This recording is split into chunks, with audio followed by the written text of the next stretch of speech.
À 7 heures du matin, sur une route ordinaire, un convoi militaire s'immobilise et bascule dans l'inimaginable.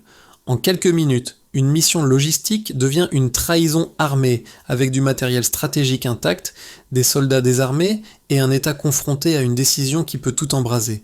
Que révèle ce moment sur le pouvoir, la loyauté et la responsabilité lorsque Ibrahim Traoré choisit de ne pas répondre par la force immédiate, mais par le temps et la parole? 48 heures suffisent que parfois à redessiner l'équilibre d'un pays entier. Cette analyse promet de clarifier ce qui s'est réellement joué derrière l'interception du convoi, au-delà du choc initial, et des récits simplifiés. Elle montre pourquoi cet épisode concerne la sécurité nationale, la confiance institutionnelle et la vie quotidienne des civils. L'essentiel est de comprendre avant de juger. L'enjeu est élevé. Une mauvaise lecture aurait pu entraîner une escalade armée, des pertes civiles et une rupture durable avec des partenaires régionaux, tandis qu'une réponse calibrée pouvait préserver l'ordre et exposer des réseaux invisibles. À travers une chronologie resserrée, des comparaisons avant/après et des indices vérifiables, le texte examine comment une décision non violente a déplacé la pression vers les auteurs de la trahison. Il s'agit aussi d'évaluer ce que cette séquence dit du leadership d'Ibrahim Traoré, de ses limites et des risques assumés. Enfin, le lecteur découvrira ce que cette crise implique pour les forces armées, les familles concernées et les voisins du Burkina Faso, aujourd'hui et dans les mois à venir. Voici le point le plus révélateur. 5. Le convoi n'a pas été intercepté au hasard, et son immobilisation n'était pas destinée à un affrontement immédiat. Dès les premières heures, Ibrahim Traoré savait que l'usage de la force autour de ce point précis aurait exposé des civils, ce qui change entièrement la lecture de la crise. Pour comprendre pourquoi, il faut revenir au cadre général. Le Burkina Faso faisait alors face à une pression sécuritaire constante, avec des convois logistiques vitaux pour les bases du Nord et une armée engagée sur plusieurs fronts. Ce mardi-là semblait ordinaire. Le convoi transportait des véhicules blindés, des systèmes de communication et des fournitures médicales sans attirer d'attention particulière. L'ordre d'arrêt donné par un officier expérimenté a donc créé un choc interne immédiat, car il venait d'un homme intégré à la chaîne de commandement et non d'un acteur extérieur. Très vite, plusieurs hypothèses ont circulé. Opération étrangère, tentative de coup d'État ou collusion avec des groupes armés. Ibrahim Traoré a choisi de ne pas nourrir ses récits dans l'instant. En confirmant publiquement la trahison, sans en dévoiler tous les détails, il a gelé l'escalade tout en laissant le temps révéler les indices déterminants. Ce choix initial a déplacé la tension du champ militaire vers le champ informationnel et moral, où chaque heure comptait davantage qu'un déploiement de troupes. Sur le terrain, les premiers effets de l'interception se lisent à hauteur d'homme, loin des cartes d'état-major. Les soldats désarmés, surpris par l'ordre venu de leur propre commandant, hésitent entre la peur et l'incompréhension, mais certains croyant encore à un exercice mal annoncé. Dans les villages voisins, les rumeurs circulent plus vite que les communiqués officiels, alimentés par l'arrêt prolongé d'un convoi censé sécuriser le nord du pays. Des parents s'inquiètent pour leurs enfants scolarisés à proximité, tandis que des responsables locaux tentent de calmer les esprits sans disposer d'informations complètes. C'est dans ce climat que la figure d'Ibrahim Traoré prend un rôle de repère, non par une présence physique immédiate, mais par une parole attendue et mesurée. Son intervention publique, simple dans la forme, contraste avec les scénarios de force anticipés par beaucoup d'observateurs. Au lieu d'un signal militaire, c'est un signal politique et moral qui est envoyé. Reconnaître la trahison sans stigmatiser l'institution. Cédant et rappeler que la justice prime sur la vengeance. À court terme, cette posture réduit les mouvements de panique et freine les réactions impulsives au sein de l'armée. Elle donne aussi aux civils un cadre de compréhension, évitant que l'incident ne se transforme en crise généralisée. L'idée essentielle est la suivante. En quelques heures, une réponse calibrée peut contenir des effets en chaîne qui dépassent largement le point d'origine. Avant l'interception, la séquence semblait parfaitement réglée. Le convoi quitte la capitale à l'aube, suit l'axe routier principal et transporte des équipements destinés aux bases du Nord, sans escorte inhabituelle ni alerte spécifique. Puis, tout bascule. L'ordre d'arrêt, la mise en joue des soldats, la prise de contrôle en quelques minutes par un noyau d'hommes fidèles au commandant. Si aucun tir n'est échangé, aucun véhicule n'est détruit, aucun stock n'est taboté, ce qui brouille immédiatement la logique d'une attaque classique.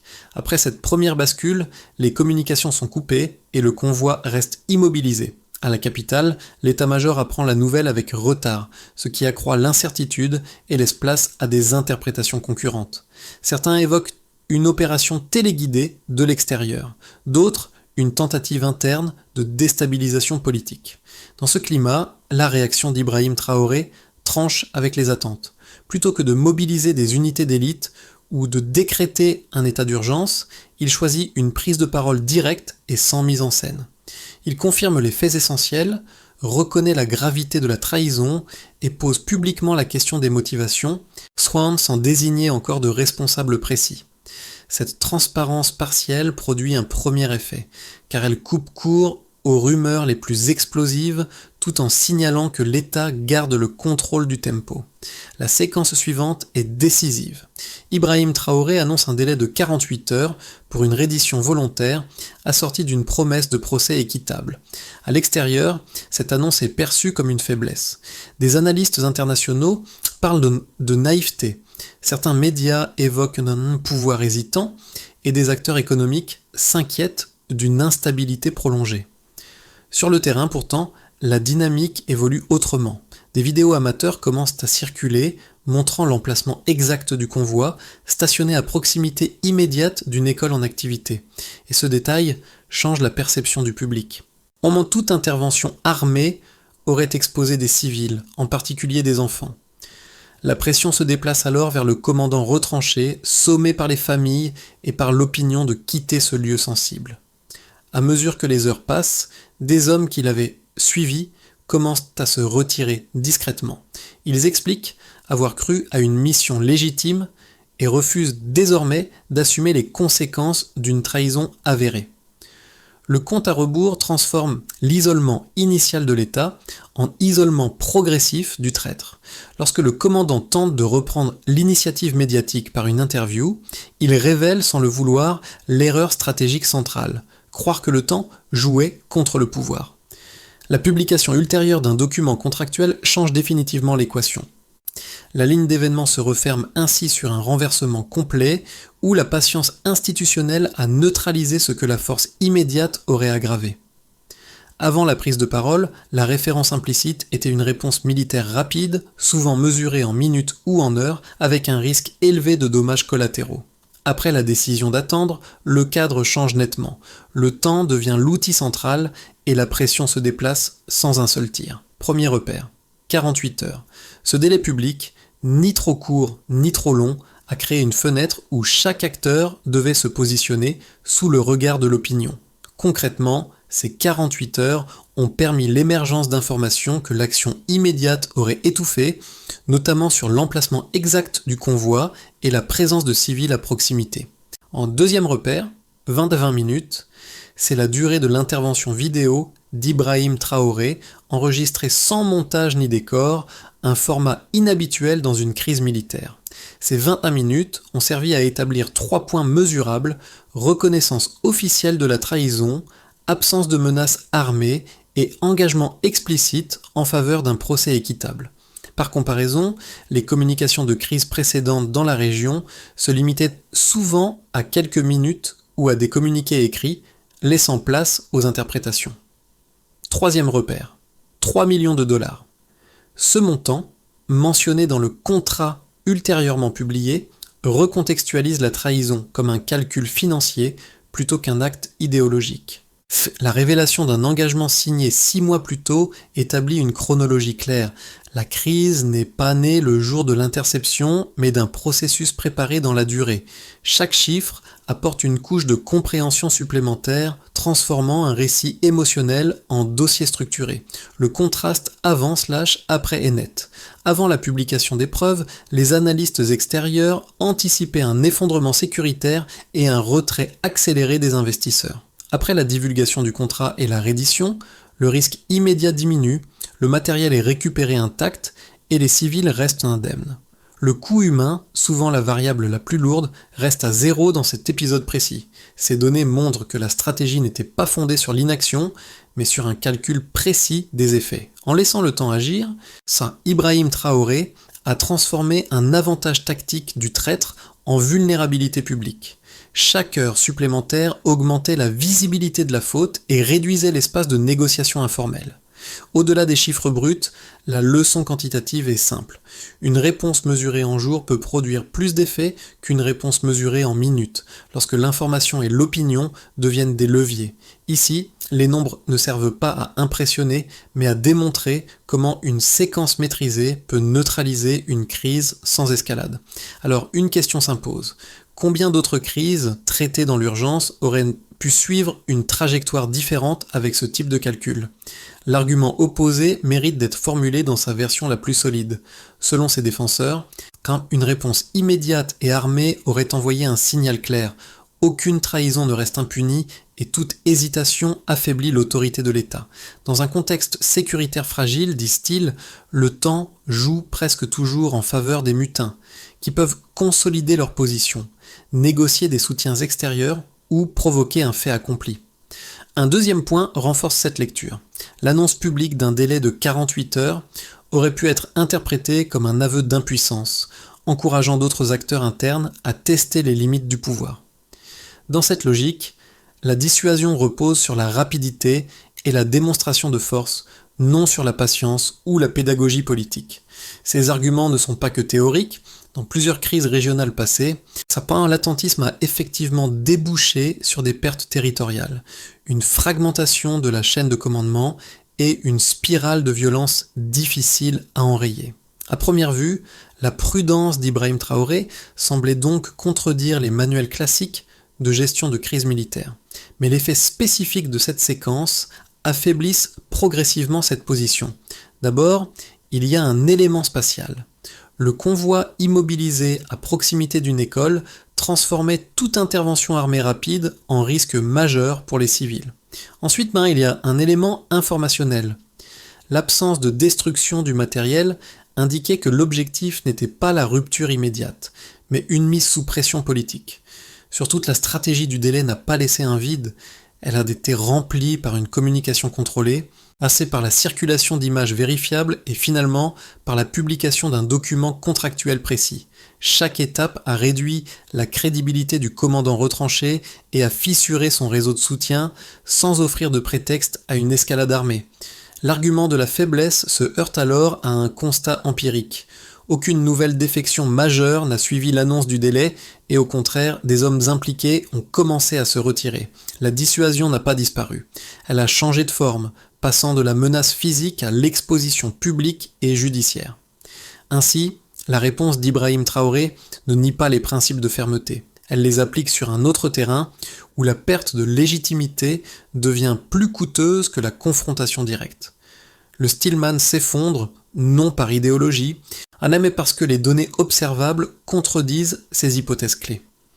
Ce qui apparaît au centre de cette séquence, c'est que le temps accordé n'était pas une concession, mais un piège stratégique soigneusement refermé. Ibrahim Traoré ne cherchait pas à convaincre le commandant retranché par la clémence, mais à déplacer la charge morale et des politiques sur ses épaules, sous l'œil du public. Le basculement intervient lorsque l'emplacement du convoi devient public. Stationné à proximité immédiate d'une école en activité, il transforme toute option militaire rapide en menace directe pour des civils, en particulier des enfants. À partir de cet instant, le rapport de force change de nature. La question n'est plus de savoir si l'État va frapper, mais pourquoi le commandant accepte de rester dans un lieu que l'opinion juge désormais inacceptable. Ce détail, longtemps invisible, éclaire rétroactivement toute la stratégie. Le silence relatif du pouvoir, l'absence de nouvelles déclarations et l'attente assumée cessent d'apparaître comme de l'hésitation. Ils deviennent une méthode pour laisser la réalité factuelle s'imposer sans commentaire excessif. Les réseaux sociaux, les familles, puis des acteurs internationaux commencent à exercer une pression non militaire, mais morale. Le commandant n'est plus face à une armée, il est face à une société. À ce point médian, la crise cesse d'être un duel armé. Elle devient une épreuve de légitimité, où chaque heure supplémentaire affaiblit celui qui tient encore les armes. On comprend alors le rôle réel de ce délai, en rendre la reddition rationnelle et l'affrontement absurde.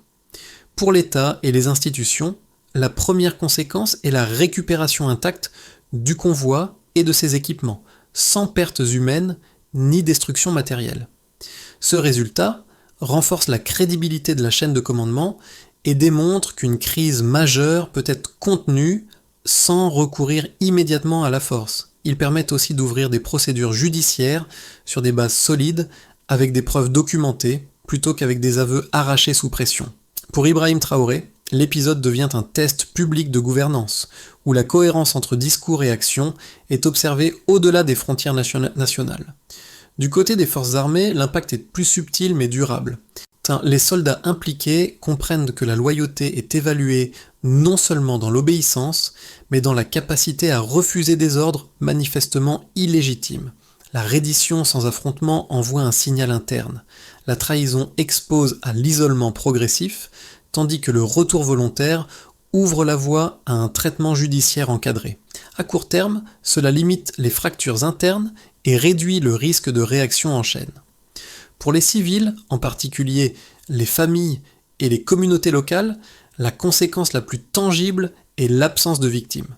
L'école voisine du convoi reprend ses activités sans avoir été transformée en champ de bataille, et les enfants ne deviennent pas des dommages collatéraux d'une décision militaire. Cette préservation du quotidien renforce la perception que la sécurité nationale n'est pas abstraite, mais liée à des choix concrets, faits au bon moment. Elle alimente aussi un soutien populaire, exprimé par des mobilisations demandant justice sans violence. Sur le plan économique, les effets sont contrastés mais instructifs. Les premières réactions de retrait et d'inquiétude cèdent progressivement la place à une lecture plus nuancée, centrée sur la stabilité institutionnelle retrouvée. Le fait que le matériel ait été récupéré intact et que la crise se soit conclue sans escalade réduit l'impact immédiat sur les activités essentielles. À moyen terme, cette gestion mesurée devient un argument face aux partenaires régionaux et aux investisseurs prudents. Enfin, au niveau régional, l'épisode crée un précédent. Des pays voisins commencent à examiner leurs propres mécanismes de prévention et à s'interroger sur l'ampleur de réseaux similaires. La crise n'est plus perçue comme un incident isolé, mais comme un révélateur d'une méthode de déstabilisation plus large. Dans ce contexte, l'approche d'Ibrahim Traoré est analysée non pour être imitée mécaniquement, mais pour ses effets observables. La conséquence globale est donc double. À court terme, une crise évitée et des vies préservées. À moyen terme, une redéfinition des coûts de la trahison où l'exposition publique et judiciaire pèse plus lourd que l'affrontement armé. Imaginons d'abord un scénario de base. L'affaire repose sur la consolidation progressive de l'effet obtenu. Dans cette trajectoire, l'affaire sert de référence interne avec un renforcement des contrôles, émet une vigilance accrue sur les réseaux d'influence et une normalisation institutionnelle sans rupture brutale. La stabilité reste fragile, mais la crise n'entraîne pas de choc supplémentaire, et les forces armées intègrent les leçons sans remise en cause publique de la hiérarchie. Ibrahim Traoré capitalise alors sur cet épisode comme sur une preuve de gestion maîtrisée, sans chercher à en faire un symbole excessif. Imaginons ensuite un scénario plus optimiste. L'effet va plus loin. Il suppose que l'exposition du réseau et la réponse judiciaire déclenchent un effet dissuasif durable, y compris au-delà des frontières. Dans cette configuration, la coopération régionale s'intensifie autour du partage d'informations et de la prévention des tentatives similaires. La confiance interne s'améliore, les partenaires extérieurs réévaluent le risque, et la séquence devient un point d'appui pour des réformes ciblées de la gouvernance sécuritaire. Et enfin, imaginons un scénario plus pessimiste. Cette hypothèse ne peut être écartée. Il envisage une adaptation des méthodes de déstabilisation plus discrètes, moins visibles et plus difficiles à exposer publiquement. Dans ce cas, la patience stratégique montrerait ses limites si elle n'était pas accompagnée d'investigations continues et de mécanismes de détection en amont. Une lecture trop confiante de l'épisode pourrait alors créer un angle mort, exploitable par des acteurs mieux préparés. Ces 3 trajectoires ne sont pas des prédictions, mais des cadres de lecture. Elles montrent que la réponse observée n'est ni une solution universelle, ni un simple coup tactique. Elle ouvre un espace de décision où chaque choix ultérieur peut renforcer ou diluer l'effet initial. La recommandation centrale est donc intellectuelle avant d'être opérationnelle. Éviter l'automatisme, analyser le contexte précis et mesurer les coûts réels de chaque option. Dans un environnement instable, la force n'est pas toujours celle qui frappe la première, mais celle qui anticipe les conséquences sur la durée. Pour le public, cette histoire dépasse le cadre d'un incident militaire et touche à des choix qui concernent chacun, même à distance.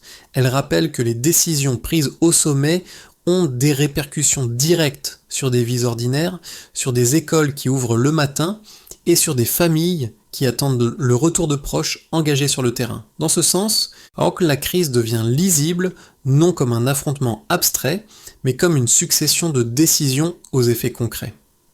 Pour les citoyens, l'épisode interroge la notion de sécurité. Il montre que la protection ne se résume pas à la démonstration de force, mais aussi à la capacité d'éviter que des civils ne deviennent des variables d'ajustement. Cette lecture résonne particulièrement dans des contextes où la violence a souvent été présentée comme inévitable. Pour les militaires et leurs familles, la séquence offre un autre point de repère. Elle souligne que l'obéissance n'exclut pas la responsabilité individuelle et que la loyauté institutionnelle peut inclure le refus de certaines dérives.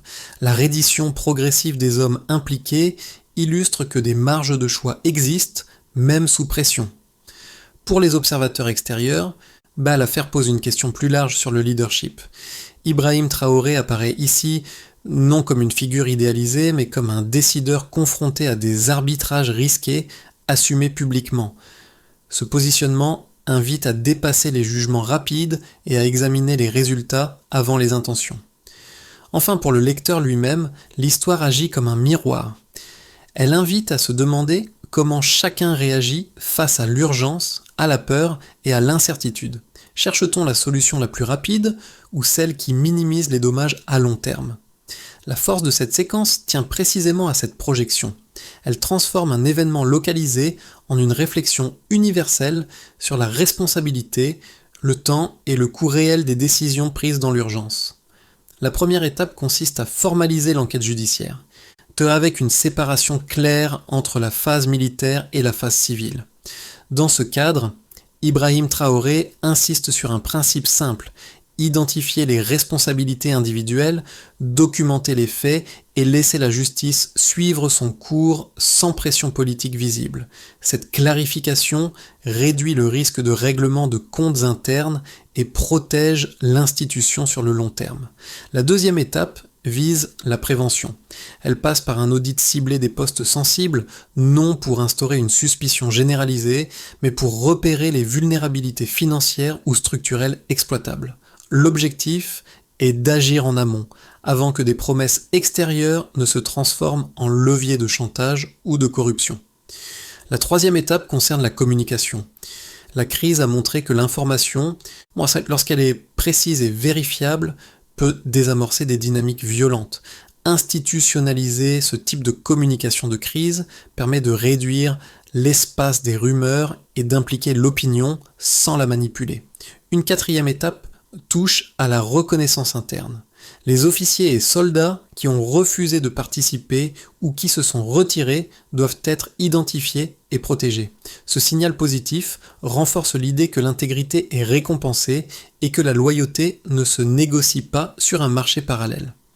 Enfin, la feuille de route inclut une dimension régionale. Partager les enseignements avec des partenaires voisins sans les transformer en modèles rigides contribue à une vigilance collective face à des méthodes similaires. La solution n'est pas unique, elle s'additionne étape après étape.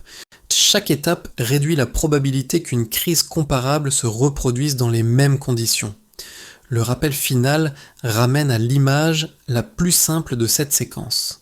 Un convoi immobilisé, une école toute proche et une décision prise loin du bruit des armes. Ce détail, presque banal au départ, devient le symbole de tout ce qui a été évité.